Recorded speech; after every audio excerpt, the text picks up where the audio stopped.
మరి జీవితమంతా ఏ సాధన చేస్తారో, ఏ నామం పలుకుతారో అంత్యకాలంలో అదే స్మరణకు వస్తుంది. ఎప్పుడూ అంటూ ఉండాల, ఎందుకంటే మైలే అవుతుందండి, దేవుడికి ఏమిటి మైలుగా అయింది, నాకు అర్థం కాలే.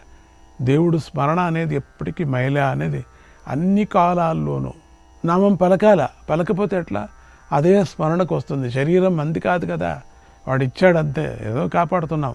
అలా కాక సరిగ్గా అంత్యకాలంలో ప్రారంభిస్తే అది మంచిదే అయినప్పటికీ అప్పుడు భగవత్ స్మరణ బాగా జరగటం అనేది కొంచెం కష్టమే. ఎందుకంటే ఈ నొప్పి లాగేస్తూ ఉంటుంది కదా. అందుకని కనుక అంత్యకాలమందు దైవస్థితిలో నిలకడ కలగాలంటే ఒకవేళ జీవితమంతా దాని గురించి బలమైన ప్రయత్నం చేయాలి. జీవితమంతా చేసినప్పుడు మాత్రమే అంత్యకాలంలో కలుగుతుంది చిత్తప్రజ్ఞుడు. అంతే. మరియు అంత్యకాలం ఇటువంటి ఫలానా సమయంలో వస్తుందని ఖచ్చితంగా ఎవరు చెప్పలేం కదా. ఎప్పుడొస్తుందో తెలియదు కదా, ఏ సమయంలో వస్తుందో తెలియదు కదా. అనుకున్నారా ఈ కరోనా వస్తుందని? ఎంతమంది వెళ్ళిపోయారు. ఎప్పుడు వస్తుంది, ఎవరికి ఎప్పుడేం జరుగుతుందో తెలీదు. నువ్వు అనుకోకూడదు అట్లా. అందుకని అన్ని కాలాల్లో, అందువల్ల ప్రతి నిమిషము బాల్య యవనాలలో కూడా దైవచింతన, యోగాభ్యాసము మొదలైనవి చేస్తూ ఉండాలి. యోగాభ్యాసము అంటే ప్రాణాయామము, ఏకాగ్రత, యోగాభ్యాసంలో దండిగా ఉన్నాయి. అలా బ్రాహ్మీ సాధనలో జీవితం గడిపితే అంత్యకాలంలో తప్పకుండా మోక్షం లభిస్తుంది. చాలామంది ముసలివాళ్ళు మోక్షానికి వెళ్ళారు. కనుక ఈ విషయంలో సాధకులు జాగ్రత్త వహించాలి. తప్పుగా అర్థం చేసుకోకూడదు, తప్పుగా అర్థం చెప్పకూడదు కూడా. అర్థం చేసుకోకూడదు, కొనాలో నువ్వు చూసుకో, తప్పు అర్థం కూడా చెప్పకూడదు. ఇది శ్రీమద్భగవద్గీతాసు ఉపనిషత్సు బ్రహ్మ విద్యాయాం యోగశాస్త్రే శ్రీకృష్ణార్జున సంవాదే సాంఖ్యయోగో నామ ద్వితీయోధ్యాయః.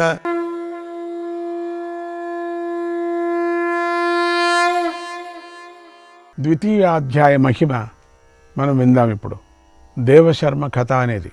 శివుడు పార్వతీదేవికి భగవద్గీత అధ్యాయాల మహిమ గురించి చెబుతూ లక్ష్మీనారాయణులకు మధ్యలో జరిగినటువంటి సంవాదాన్ని ఇలా చెప్పాడు. ఓ పార్వతి, శ్రీ మహావిష్ణువు లక్ష్మీదేవికి గీతలోని ద్వితీయాధ్యాయం మహిమను గురించి ఇలా చెప్పాడు, విను.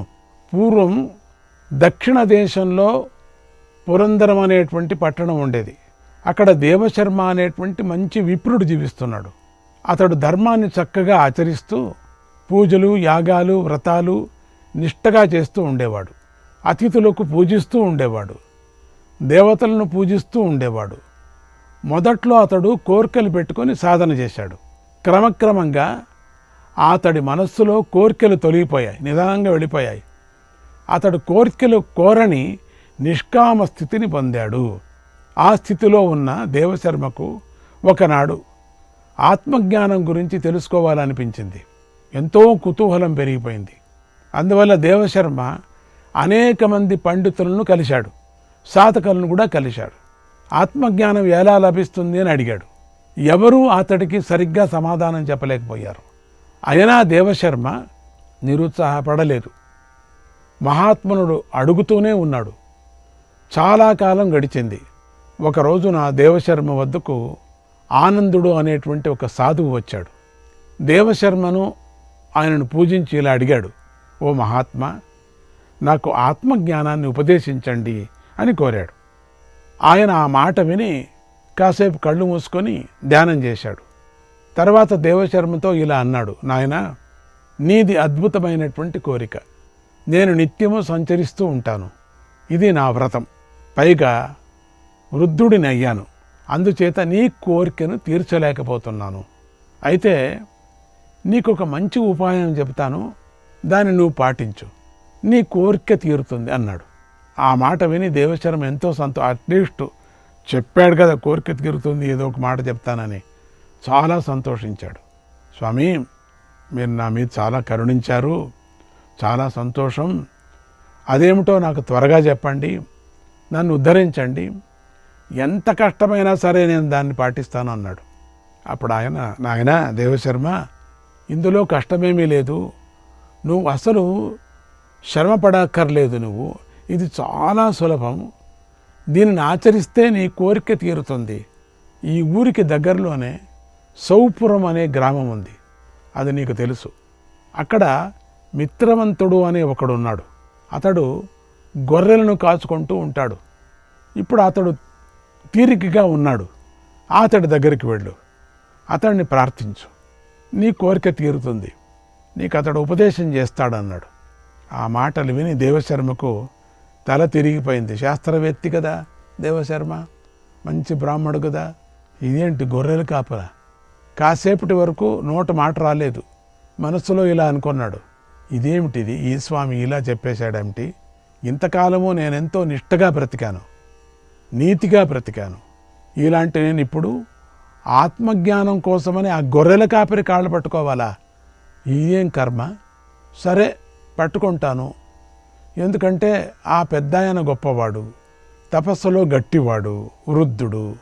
ఒకసారి ఈయన మాట విని చూద్దాం, ఈయన చెప్పినట్లుగా చేసి చూద్దాం అని చెప్పి ఆనంద సాధువుకు నమస్కారం చేసి బయలుదేరి సౌపురానికి చేరుకున్నాడు. చూస్తాం, ఈయన చెప్పినట్టు కూడా ఏమవుతుందో చూస్తాం. ఏం పట్టుకుంటే ఏమవుతుంది? గొర్రెలు కాపరవాణ్ణి, పర్వాలేదు. ఆ సౌపురం చిన్న గ్రామం. స్వామి చెప్పిన గుర్తుల ప్రకారంగా ఆ ఊరికి ఉత్తరం వైపున శ్మశానం ఉంది. దానికి దగ్గరలో ఒక నది ఉంది. దాని వద్దనే అడవి ఉంది. ఆ అడవిలో చిన్న చిన్న కొండ గుట్టలు ఉన్నాయి. ఆ అడవిలో గొర్రెలు మేకలు మేస్తున్నాయి. సామాన్యంగా ఈ దృశ్యం అందరికీ ఆశ్చర్యాన్ని కలిగించదు, ఎందుకంటే ఇది సాధారణం, ఇది సహజం. కానీ దేవశర్మ అక్కడ ఒక అద్భుతాన్ని చూసి ఆశ్చర్యపోయాడు. ఒక విచిత్రమైనటువంటి అద్భుతం, ఒక వింత చూశాడు అక్కడ. అదేంటంటే ఆ గొర్రెలు మేకల మధ్యలో సింహాలు, పులులు, తోడేళ్ళు ఉన్నాయి. అన్ని గొర్రెల్లో సింహాలు ఉన్నాయి, తోడేళ్ళు ఉన్నాయి, పులులు ఉన్నాయి, నక్కలున్నాయి. ఏంటిది? అవి క్రూర జంతువులు.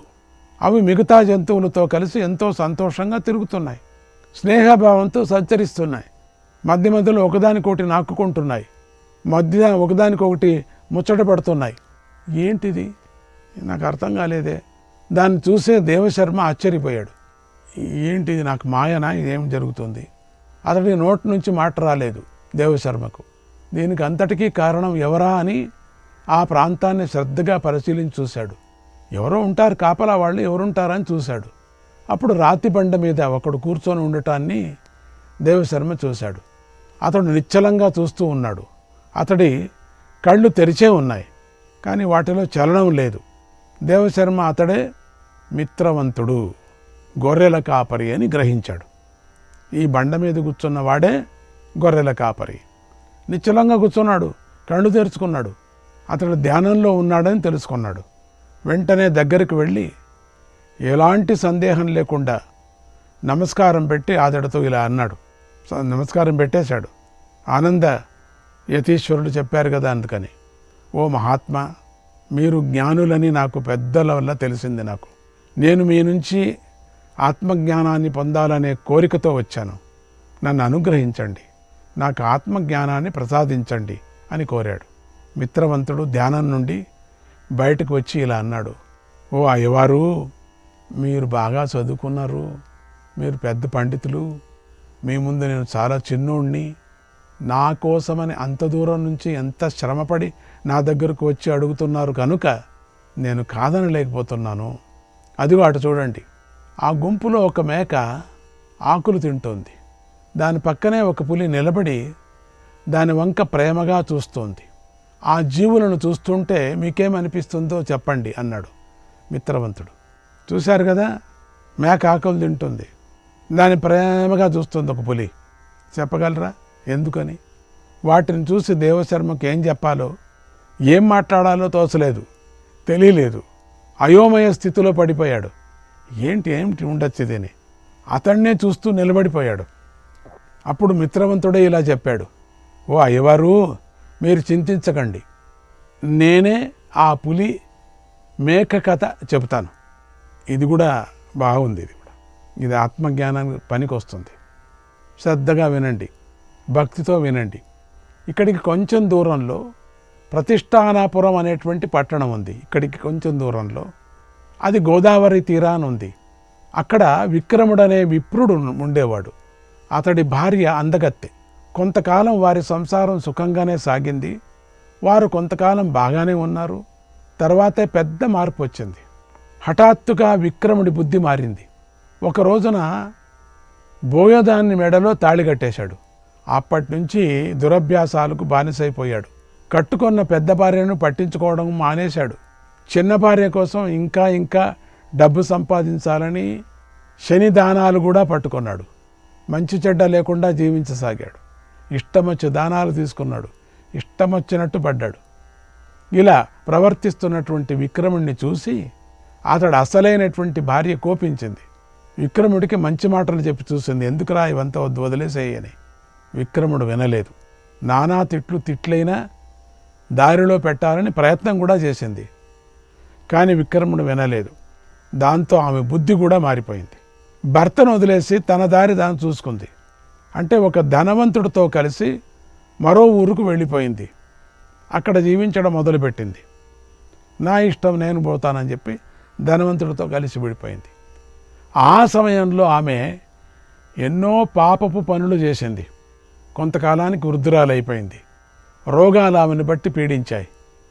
దాంతో ఆమె సునాయాసంగా మరణించక ఎంతో కష్టపడి మరణించింది. అందుకనే వినాదైన్యంత జీవనం, అనాయాస మరణం కావాలనని కావాలి అందరికీ. అది కాదు కదా, అందరూ కష్టపడతారు. నరకంలో బాధలంతా అనుభవించి మరో జన్మలో ఢాకిని పిశాచమై పుట్టింది. అప్పుడు కొంతమంది మంత్రగాళ్ళు దాన్ని మంత్రాలతో బంధించి చంపేశారు. ఆ తర్వాత జన్మలో ఆమె ఒక పెద్ద పులై పుట్టింది. ఆ తర్వాత అదిగో ఆ ఆడమేకై పుట్టింది. మళ్ళీ పులై పుట్టి మళ్ళీ ఆడమేకై పుట్టింది. ఇక ఆమె భర్త విక్రముడి గురించి చెబుతున్నాను విను. ఆవిడ సంగతి అట్లుంటే ఇది వీడి సంగతి. చెడు పనులు చేస్తున్నటువంటి విక్రముడు నానా బాధలు పడ్డాడు. ఒకనాడు మరణించాడు. నరకంలో ఘోరమైన శిక్షలు అనుభవించాడు. తర్వాత ఒక పెద్ద పులై పుట్టాడు. ఒక రోజున నేను ఈ కొండ మీద గొర్రెలను మేపుకుంటూ ఉండగా హఠాత్తుగా ఈ పెద్ద పులి దూకింది. అప్పుడు నా గొర్రెలన్నీ పారిపోయాయి. నేను పారిపోయి ఒక చెట్టు ఎక్కి కూర్చున్నా. నాకు కూడా ప్రాణభయం కదా. అప్పుడు ఒక చిత్రం జరిగింది. నా గొర్రెల గుంపులో ఉన్నటువంటి ఈ మేక మాత్రం పారిపోలేదు. నిర్భయంగా ఈ పులికి ఎదురుగా వెళ్ళి మనుష్య భాషలో ఇలా అంది, ఓ రాజా, ఎందుకు గాండ్రిస్తున్నావు? నీ అరుపులకు నేను భయపడతానని అనుకుంటున్నావా? నేను భయపడను. ఆ మేక చెబుతున్నది. నీకు బలముంటే, నీకు దమ్ముంటే నన్ను తినేసేయి, అది త్వరగా తినేసేయి అంది. ఆ మాటలు విని పెద్ద పులి పిల్లి అయిపోయింది. చిన్న పిల్ల అయిపోయింది. దూకుతూ వచ్చిన అది వణికిపోయింది, వెనక్కి వెళ్ళింది. మేకే ధైర్యంగా ముందుకు దూకుతూ ఇలా అంది, ఓ పులిరాజా, నువ్వు అహింసా వ్రతాన్ని పాటిస్తున్నావా? లేదా నా మీద నీకు వికారం కలిగిందా? మా మేకల మాంసం తిని నీకు వెగటి పుట్టిందా? లేదా నీకు మరో జంతువుల మీద మనసైందా? పిల్లిలాగా ప్రవర్తిస్తున్నావేమిటివి? నువ్వు పులిలాగా ఉండాలి. పులి ప్రవర్తించు. వేగంగా వచ్చి నా మెడ కొరికేయి అంటూ ముందుకు వెళ్ళింది. పులి ఇంకా వెనక్కి వెళ్ళి మనుష్య భాషలో ఇలా అంది మళ్ళీ, ఓ మేకరాణి, నేను నిజంగా పులినే. మేకరాణి, నేను పిల్లిని కాదు. నన్ను నమ్ము. అలాగే నేను మంచి ఆకలి మీద వచ్చాను. కోపంతోనే దూకాను. అది నిజమే, సందేహించుకు నిజంగా కూడా. కానీ నిన్ను చూసేసరికి నా కోపం చల్లారిపోయింది. నాకు ఆకలి దప్పికలు కూడా దూరం అయిపోయాయి. నేను నిన్ను తినలేకపోతున్నాను. నాకేం జరిగిందో తెలియటం లేదంది. ఏదో నిన్ను చూస్తూనే నాకు విచిత్రంగా మనసులో అనిపిస్తున్నది. ఆ మాటలు విని మేక వింతగా చూసింది. అలా ఇద్దరూ కాసేపు ఆలోచించి అటు ఇటు చూసి చెట్టు మీద ఉన్న నన్ను చూసి నా వైపుకు వచ్చాయి. మనుష్య భాషలో ఇలా అన్నాయి, అయ్యా, మా ప్రవర్తనలో తేడాలు వచ్చాయి. మేము మారిపోయాం. మా మార్పు కారణమేమిటి అని అడిగాయి. నేను కూడా ఆ జంతువుల మాటలు విని కాసేపు ఆలోచించాను. నాకేమీ తోచలేదు. చుట్టూ చూసా. అప్పుడు నాకు ఒక చెట్టు మీద కోతి కనిపించింది. అది కూడా తన స్వభావానికి భిన్నంగా ఉంది. అది మనిషి కూర్చున్నట్టుగా చెట్టు మీద కూర్చొనుంది. నేను దానిలోని మార్పును తేడాను గమనించాను. అది మామూలు కోతి కాదని తెలుసుకున్నా. నెమ్మదిగా చెట్టు దిగి పులిని మేకను వెంటబెట్టుకొని కోతి ఉన్న చెట్టు దగ్గరికి వెళ్ళి ఇలా అన్నాను, ఓ వానరరాజా, మా సందేహాన్ని తీర్చు అని అడిగాను. అంతవరకు కళ్ళు మూసుకొని ఉన్నటువంటి కోతి కళ్ళు తెరిచి మనుష్య భాషలో ఒక వింత కథను నాకు ఇలా చెప్పింది. ఓ పశువుల కాపరి, అదిగో అక్కడొక శివాలయం ఉంది, దాన్ని చూడు. అది గొప్ప మహిమ కల ఆలయం. సాక్షాత్ బ్రహ్మదేవుడు అందులో శివలింగాన్ని ప్రతిష్ఠించాడు. పూర్వము సుశర్మ అనే పూజారి శివుణ్ణి బాగా చూసుకునేవాడు, చక్కగా పూజించేవాడు. ఈ ఆలయం అడవిలో ఉండటం వల్ల ఇక్కడికి ఎవరూ వచ్చేవారు కాదు. కానీ ఒక రోజున ఒక మహర్షి ఆ ఆలయానికి వచ్చాడు.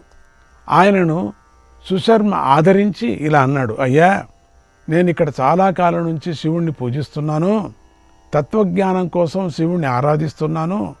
ఈరోజు మీ రాకతో నా పూజ ఫలించింది, నేను ధన్యుణ్ణి అయ్యాను. ఈ శివుడెవరు? ఈయన తత్వమేమిటి? ఈయనకు నాకు గల సంబంధమేమిటి అని ఈ శివయ్యను అడుగుదామంటే ఈయన ఉలకడు పలకడు ఈ విగ్రహం. పోనీ మరో మనిషి అడుగుదామంటే మీరు తప్ప ఇంకెవడు ఇక్కడికి రాలేదు. అందుచేత నా సందేహాలు, నా ప్రశ్నలు అలాగే ఉండిపోయాయి. నా సందేహాలన్నీ ఇట్లా ఉండిపోయాయి. నేనేం చేయటం? కనుక దయచేసి వాటిని తీర్చండి, నాకు శాంతిని చేకూర్చండి, దయతో నాకు తత్వబోధ చేయండి అని ప్రార్థించాడు. ఆ మహర్షి మాత్రం ఆ పూజారి అయినటువంటి సుశర్మ మాటలు విని ఏమీ మాట్లాడలేదు. కాసేపు మౌనంగా ఉన్నాడు. అప్పుడు సుశర్మ మాత్రం ఈయన బ్రహ్మాండంగా అనుగ్రహిస్తాడు అనుకొని పొంగిపోయాడు. ఇంతలో మహర్షి పక్కన ఉన్నటువంటి ఒక రాతి పలక మీద బలపంతో భగవద్గీతలోని 2వ అధ్యాయం అంతా రాసి ఇలా అన్నాడు, ఓ సుశర్మ, నీకు గల సందేహాలు ప్రశ్నలు తొలగాలంటే ఈ 2వ అధ్యాయాన్ని పారాయణ చెయ్యి. రోజూ పారాయణ చెయ్యి. నీకు శివుడు కనిపిస్తాడు, నీతో మాట్లాడతాడు, నీకు తత్వాన్ని ప్రసాదిస్తాడు అని అక్కడికక్కడే అదృశ్యమైపోయాడు. సుశర్మ ఆశ్చర్యపోయాడు. కొంతసేపటి తర్వాత తేరుకొని భగవద్గీతలోని 2వ అధ్యాయంలోని శ్లోకాలను నిరంతరం పారాయణ చేశాడు. ఆ శ్లోకాలతోనే శివుడికి అభిషేకం చేశాడు. రోజులు గడిచాయి. మహర్షి చెప్పినట్లుగా నెమ్మదిగా ఆ శ్లోకాలలోని అర్థం అతడికి తెలియసాగాయి. అట్లా చేస్తూ చేస్తూ చేస్తూ అర్థం అదంతకదే వచ్చేస్తుంది. మరికొన్ని రోజులు గడిచిన తర్వాత 2వ అధ్యాయంలోని అర్థం అంతా అతడికి అనుభవంలోకి వచ్చింది.